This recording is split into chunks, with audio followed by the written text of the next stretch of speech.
Enquête du 13 septembre 2014. Je connais de moins en moins de monde qui se parfume. Je reconnais les parfums et après, enfin certains parfums, et je les associe à certaines personnes ou à certaines époques quand je les ai portés.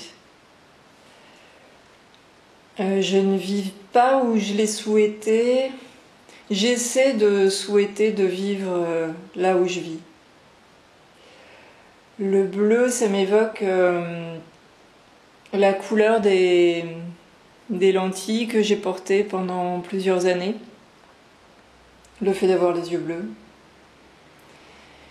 Je garde mes vêtements le plus longtemps possible parce que souvent je les aime bien et puis surtout parce que je déteste faire du shopping.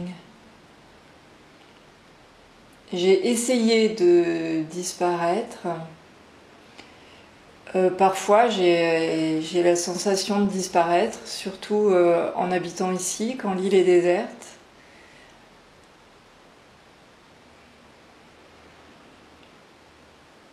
Le domaine dans lequel j'exerce le plus mon imagination, ça doit quand même être celui de l'écriture de mon blog notamment. C'est en France que je me sens vraiment dépaysée, parce que il n'y a plus que cet endroit où j'entends tout le temps parler français, où je comprends tout ce qui se dit, où il n'y a plus qu'une seule langue qui se parle autour de moi, et ça c'est vraiment très dépaysant.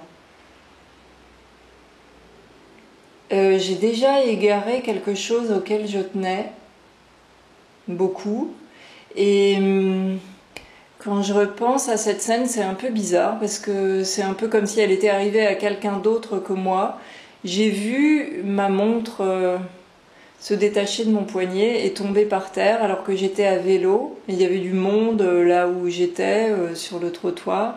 Je l'ai vu tomber dans le caniveau et au lieu de m'arrêter, de faire demi-tour, j'ai hésité, mais j'ai continué en me disant quand je repasserai au retour, je la retrouverai sans doute. Et évidemment, au retour, elle n'y était plus. Donc peut-être que je l'ai un peu perdue volontairement et pourtant je l'ai beaucoup regretté après.